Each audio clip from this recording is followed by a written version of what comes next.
Right. இந்த புத்தகத்தை நம்ம ஃபர்ஸ்ட் பார்த்து முடிச்சிருக்கிறோம். அதாவது எதெல்லாம் ஆவிக்குரிய அடையாளம் கிடையாது, நெகட்டிவ் ஆஸ்பெக்டை மட்டும் பார்த்துக்கிறோம். ஒரு 7 காரியம் அதில் நம்ம பார்த்துக்கிறோம்.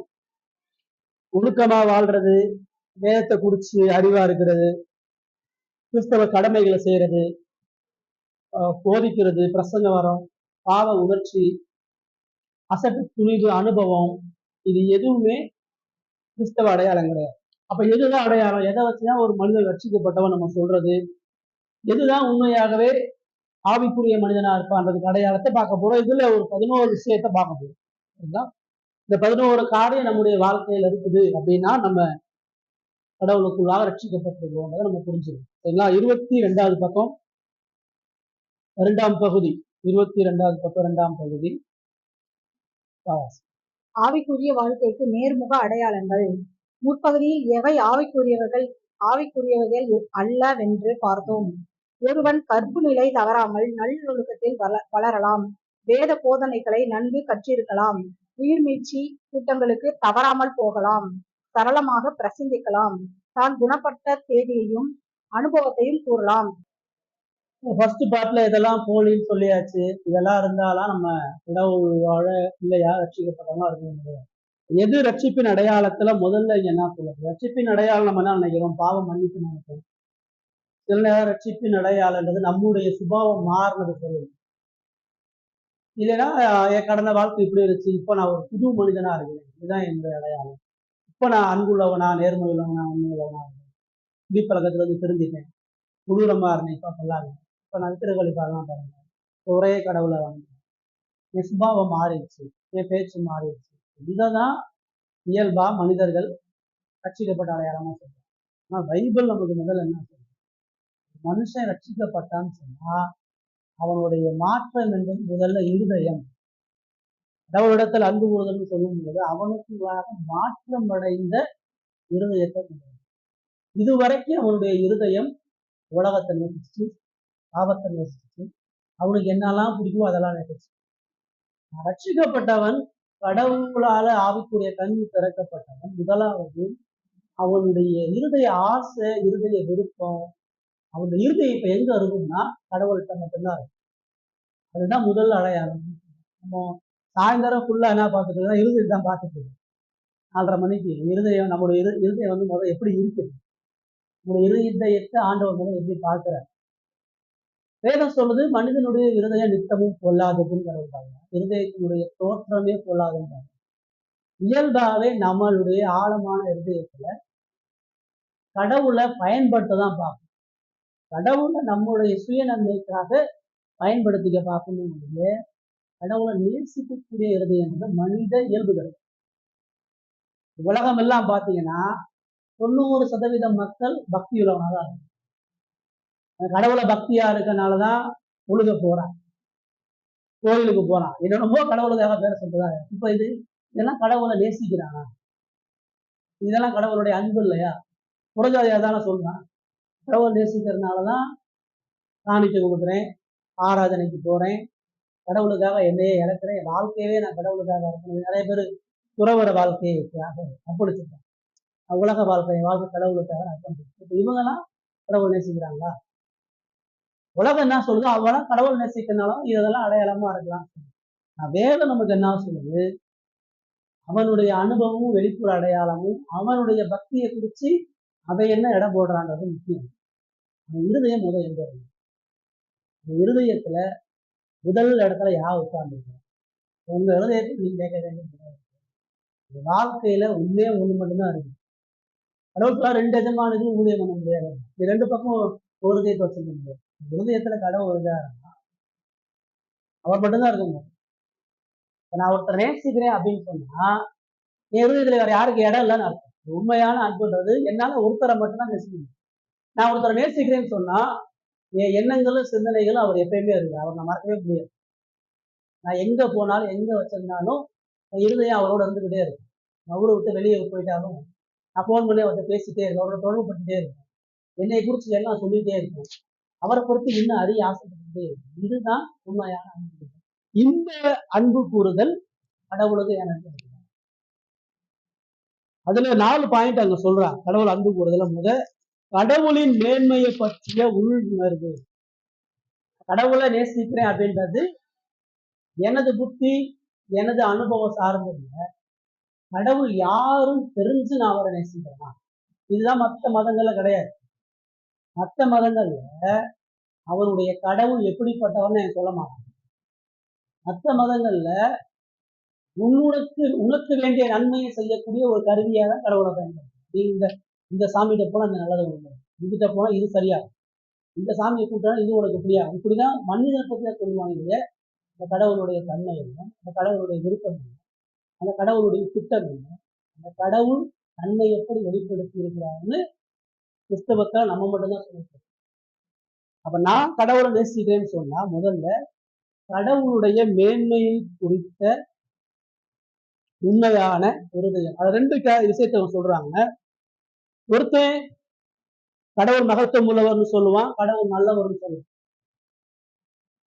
ஒரு புறஜாதி ஒரு இந்து முஸ்லீம் என்ன சொல்றான், இறைவன் மிக பெரியவன், இறைவன் அன்புள்ளவரா இருக்கிறாரு, அன்பு இருக்கிற இடத்துல கடவுள் இருக்கிறாரு, உண்மை இருக்கிற இடத்துல கடவுள் இருக்கிறாரு. இதுதான் உலகம் சொல்லு. உண்மையாவே நம்மளை படைச்ச கடவுள் வந்து ஒரு அன்பான உண்மையில கிடையாது. ஆனா அவன் கடவுளை குறித்து அவனது புரிதல் கடவுள் அன்பு கூறுவாது என்பதற்கான அடையாளம் இல்லை. கடவுள் உன்னதமானவர், யாவரிலும் சிறந்தவர் என்று பரவசம் அடையாமலும் அவருடைய காரியங்களை ஊக்கம் கொள்ளாமலும் அவனுக்கு வந்து செகண்டரியா தான் கடவுள் வச்சிருக்கான். கடவுளை குறிச்ச அறிவு எல்லாம் இருந்தாலும் நான் வாழ்க்கைன்னு வரும் பொழுது அது எடுக்கக்கூடிய முடிவுக்கு தீர்மானத்தை கடவுளை உள்ள செய்யலாம். என் வாழ்க்கையில சில பகுதிகளை கடவுள் ஆளட்டும், என் வாழ்க்கையில சில பகுதிகள் கடவுள் எடுத்துக்கணும். நான் சில பகுதிகள் எனக்கும் சில பிரைவசி இருக்குது, எனக்கும் சில தனிப்பட்ட விருப்பம் இருக்குது, எனக்கும் சில தனிப்பட்ட லட்சியம் இருக்குது. இதுதான் நான் ஓடுறேன். உண்மையா கடவுளை அறிஞ்சவனுக்கு அவனுக்குன்னு ஆசை இருக்கலாம். அவனுக்கு ஒரே ஒரு ஆசை தான், அவனுக்கு வெளிப்படுத்தப்பட்ட அந்த கடவுளை முழு இதயத்தோடு நேசிச்சு அவருக்கு தன்னுடைய வாழ்க்கையில எல்லா பகுதிகளிலும் இடம் கொடுக்கணும். அப்ப அதுதான் நியாயப்பிரமாணத்துல முதல் கட்டளையே அதுதான். நியாயப்பிரமாணம் ஒட்டுமொத்தமா என்ன சொல்லுது, கடவுளை முழு இதயத்தோடு முழு பலத்தோடு அன்பு. ஏன் இந்த முழுன்ற வார்த்தையை திரும்ப திரும்ப பயன்படுத்துறாங்க அப்படின்னா, மனிதனால முழு இருதயத்தோட முழு அன்போட அன்பு கூட முடியாத அடையதான் இருக்கு. பாவம் இருக்கிற இடத்துல அன்பு எப்படி உருவாகும், பாவம் இருக்கிற இடத்துல முழுமையான நேசம் எப்படி உருவாகும். அதான் மனித அன்புகள், நாம கடவுள் மீது வைக்கக்கூடிய அன்புகள்லாம் ஒருபோதும் முழுமையான பூரணத்தாகவும். கடவுள் நம்மை அவருடைய அன்பை வெளிப்படுத்துவதற்காக தான் அவர் தமது சொந்த குமாரனை அனுமதிச்சார். ரெண்டாவது, கடவுளுடைய அன்பு நம்ம சொல்லும் பொழுது கடவுள் வெளிப்பாட்டு நான் திருப்தியுடையவனா இருக்கிறேன் அப்படின்னா அது என்ன சொல்றது, வேதத்தில் வெளிப்படுத்தியுள்ள தெய்வத்தின் பண்புகளையே அவன் நேசிக்கிறான். பைபிளை பத்தி வேத கடவுளை பத்தி என்ன சொல்லுதோ அதை நேசிக்கிறதுக்கு தான் கடவுள் அன்பு. கடவுள் அன்பு கொடுக்கறதுனா நிறைய நேரம் நம்முடைய அனுபவம், சோதனை, நம்ம வாழ்க்கையில கடவுள் செய்த நிகழ்வு, கடவுளுக்கு கொடுத்த ஆசீர்வாதம், கடவுளுக்கு கொடுத்த செயல்பட்ட விதங்களை வச்சு கடவுள் நான் அன்பு கொடுக்குறேன்னு ஆண்டவர் நான் சொல்றாரு. அவரு நான் யாருன்னு சொல்றாரு. எனக்கு அவருக்கு என்ன பிடிக்கும்,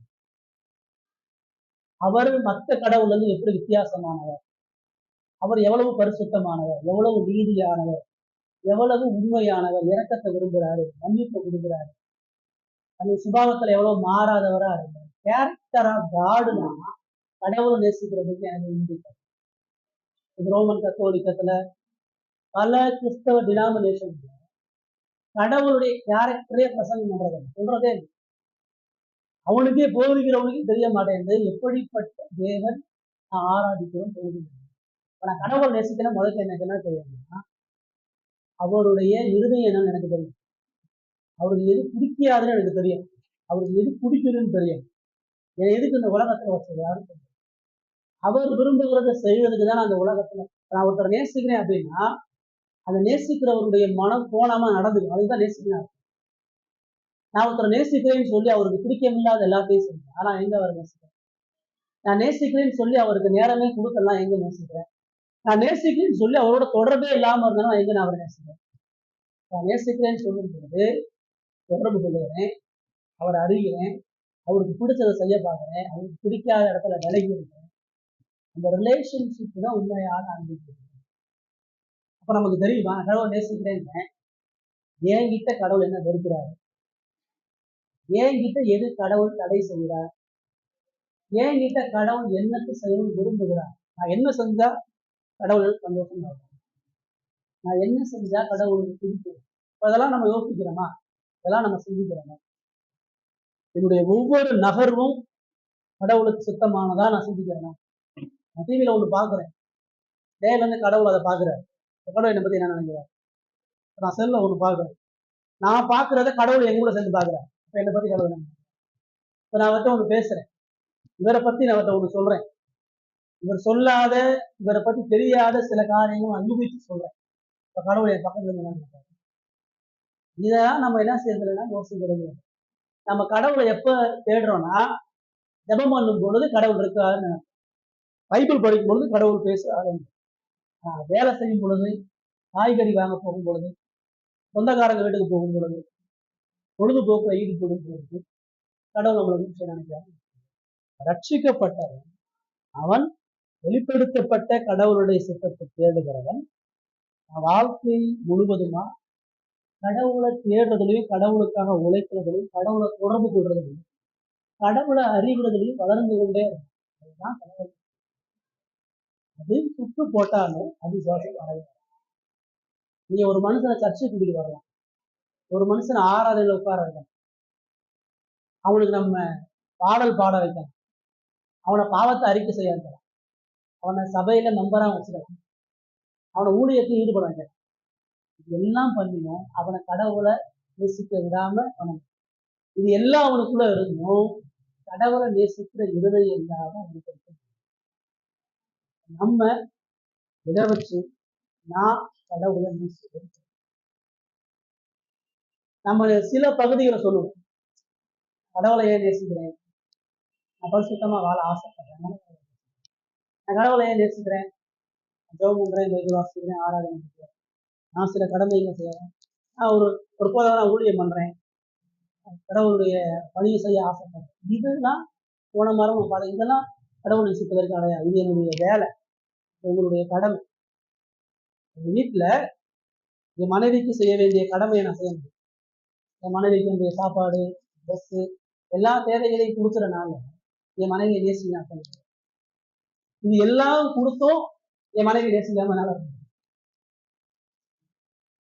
கேட்கிற எல்லாத்தையும் வாங்கி கொடுத்தோம், முகங்கோணாம நடந்தும் அன்பு இல்லாம சேர்ந்து பயணமெல்லாம் சேர்ந்து எங்கேயும் போகலாம், ஆனா இருதயத்துல உண்மையான அன்பு இது கடவுளுக்கு எனக்கு இருக்கிற உறவுலே இருக்க முடியும். நாம சில காரியங்களை செஞ்சுட்டு, சில காரியங்களை பார்த்துட்டு, சில கடமைகளை செஞ்சுட்டு கடவுளை நேசிக்கிறோம், அப்படி இல்லை.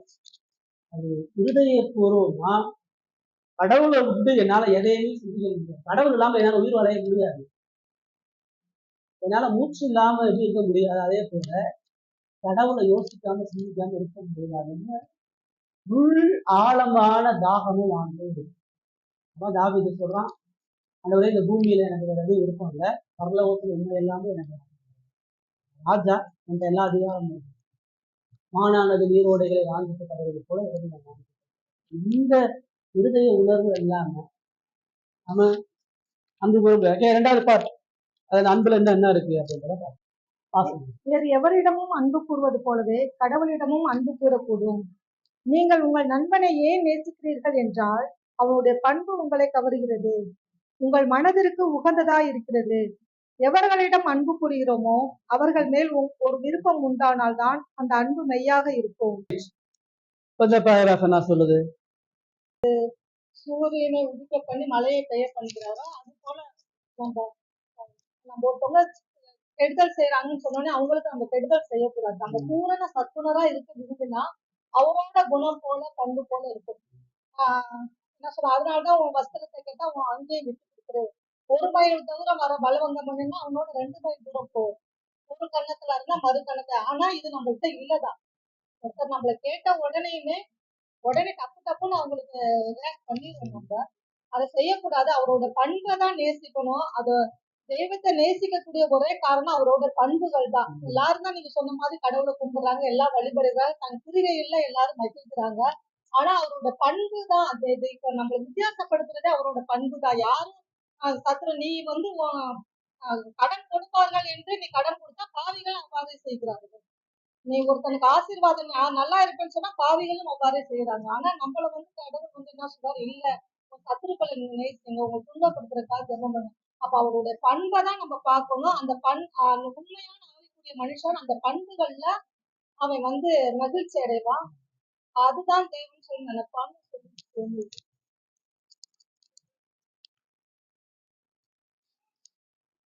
இந்த உலகத்துல பாத்தீங்கன்னா கிட்ட 300 கோடி ஜனம் இருக்கிறாங்க. தமிழ்நாட்டுடைய பாப்புலேஷன் 13 கோடி நினைக்கிறேன். இந்தியாவுடைய பாப்புலேஷன் 180 இருந்து 200 கோடி கிட்ட வரும். ஒரு நாட்டுல 200 கோடி பேர் இருக்கிறான். 200 கோடி பேர்ல பணக்காரன் நிறைய பேர் இருக்கிறான், பதவியில நிறைய பேர் இருக்கான், புகழ் உள்ளவன் இருக்கான், விளையாட்டு வீரர்கள், நடிகர்கள், எவ்வளோ பேர் இருக்கிறான். 200 கோடி பேரை நம்ம யாருமே தெரிஞ்சுக்கிறது இல்லை. ஒரு ஏரியாவில் நீங்க பாத்தீங்கன்னா ஒரு தெருவில் 10,000 பேர் இருக்கிறாங்க. 10,000 பேர் நமக்கு தெரியாது. நம்ம தெருவில் ஒரு 100 பேர் இருக்கிறாங்கன்னா 100 பேருக்கு நம்ம தெரியாது. நம்ம இந்த பக்கத்து பேர் விட 4 பேருக்கு தான் தெரியும். இந்த 10 பேர்ல நாம ஒரு ஆள் வழிப்பிரகாரம்.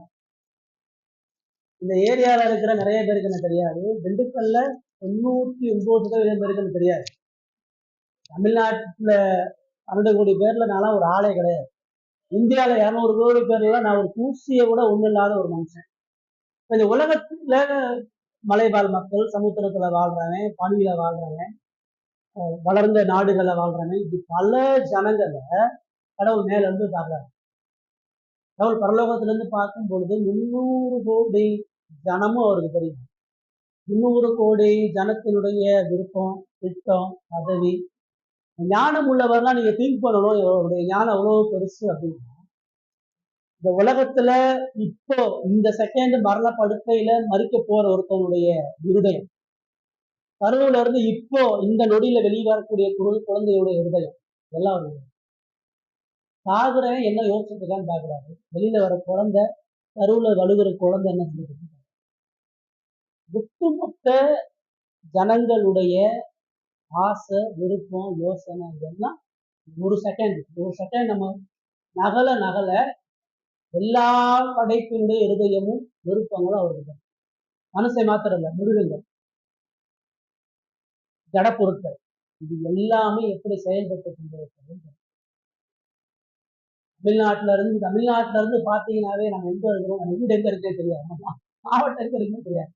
கடவுள் மேல இருந்து பூமியை பார்த்தாருன்னா எந்த மனுஷங்க நீங்களும் நானும் கடவுளுடைய கண்ணுல ஒண்ணுமே இல்லாத தூசியை விட லேசானவர்கள். உங்க வாழ்க்கையை கடந்து போறது, பறக்கிறது எல்லாமே ஒண்ணுமே இருக்கு. ஆனா இவ்வளவு ஞானம் கொண்ட கடவுள், ஒவ்வொருவருடைய இருதயத்தை அறிந்திருக்கக்கூடிய கடவுள், இந்த உலகத்துல 300 கோடி ஜனத்துல உங்களுக்கு தன்னை வெளிப்படுத்தி அந்த ஞானமுள்ள கடவுள் உங்களோடு உறவு கொள்ளவும் பேசவும் உங்களை நேசிக்கவும் திட்டம் பண்ண. இதுதான் கடவுளை குறித்து உள்ள இருக்கக்கூடிய விஷயம். ஞானம்னா பிராடா யோசிக்கணும். இவ்வளவு பெரிய உலகத்துல ஏதோ ஒரு மாநிலத்துல, ஏதோ ஒரு மாவட்டத்துல, ஏதோ ஒரு ஏரியால அட்ரஸே இல்லாத எண்ணெய நித்தியத்துக்கும் கொண்டு வைக்கிறதுக்காண்டு அவர் தெரிந்து கொண்டார்.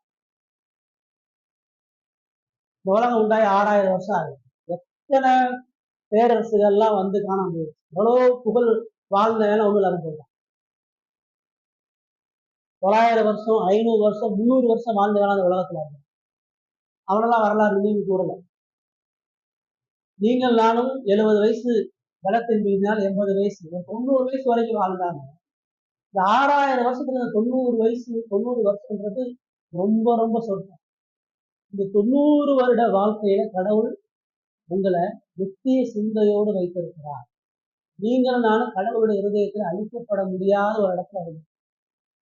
அவருடைய அன்பு உங்க மேல ஏங்கலையும் மாறவே மாறாதவர்.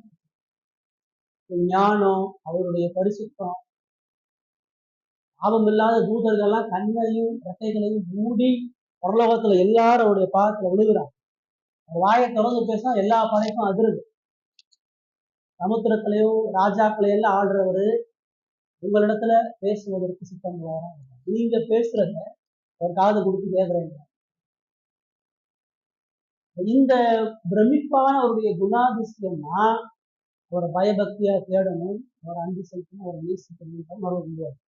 இப்படி அவருடைய இரக்கம் மன்னிப்பெல்லாம் நீங்க நல்லா யோசிச்சு பார்த்தீங்கன்னா என்னைய என்னையாலே மன்னிக்க முடியும். நான் சில பாவத்தை அறிக்கையிட்டு மனம் திரும்பும். 1 மாசம் செய்யாம இருக்கேன், 2 மாதம் 3 மாசத்துல நான் விழுந்துறேன். கோவப்படக்கூடாதுன்னு முடிவு எடுக்கிறேன். 1 மாசம் கண்ட்ரோலா இருக்கிறேன். ஆனா என்னை கோபப்படுத்தக்கூடிய சூழ்நிலை வரும்போது நான் கோபப்பட்டுறேன். எத்தனை முறை கோபப்படுறேன், எத்தனை முறை பொருளாசையை விட்டு விலகி வர்றேன், எத்தனை முறை பல பாவங்களை நான் திரும்ப விழுவேன்.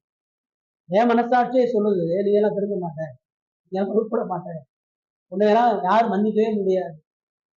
எவ்வளவு நேரம் நான் ஒருத்தனை என் வாழ்க்கையில ஒருத்தன் தப்பு பண்ணிட்டு திரும்ப திரும்ப வந்தாலும் எப்படி நான் மன்னிச்சுட்டே இருக்கேன். எனக்குன்னு சில பொறுமை இருக்குது, லிமிட்டேஷன் இருக்குது. குழந்தை ஒரு தப்பு பண்ணும்போது நான் கண்டிக்கிறேன். 2வது தப்பு பொழுது சத்தம் போட்டு சொல்றேன் செய்யாத. 3வது தப்பு சொல்லும்போது குச்சி எடுத்து சொல்றேன் அடுத்து செஞ்சா அடி கொடுப்பேன். 4வது முறை தப்பு செய்யும்போது குச்சி எடுத்து நான் அடிச்சிடுறேன். 5ஆம் முறை தப்பு பண்ண என்ன பண்றது? 50வது முறை தப்பு பண்றது என்ன பண்றது? என்னுடைய உணர்வுகள் மாறிட்டே இருக்கு. ஆனா கடவுள் அந்த உணர்வு மாறவே இல்லை. நான் முதல் முறை என் பாவத்தை அறிக்கையிடும் போது மன்னிக்கிறாரு, 100வது முறையும் போனாலும் அதே மாதிரி மன்னிக்கிறார். 70 முறை நான் பாவம் பண்ணாலும் அவர் அதே மாதிரி மன்னிக்கிறார்.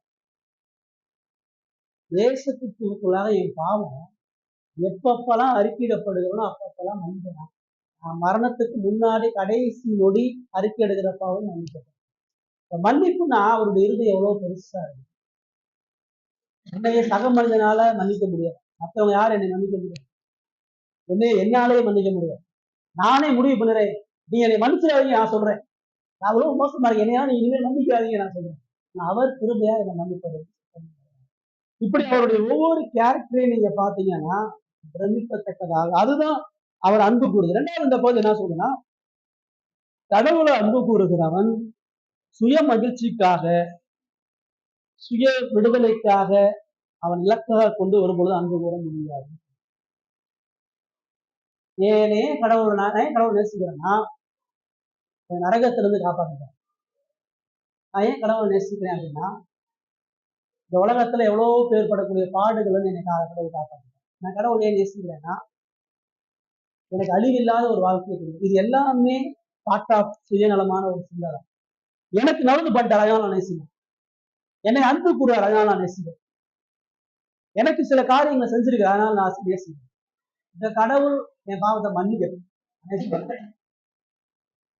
கடவுள் எனக்கு பரலோகம் இல்லைன்றார், நீ நரகத்துக்கு தான் போவேன்றார், நான் நேசிப்பேனா?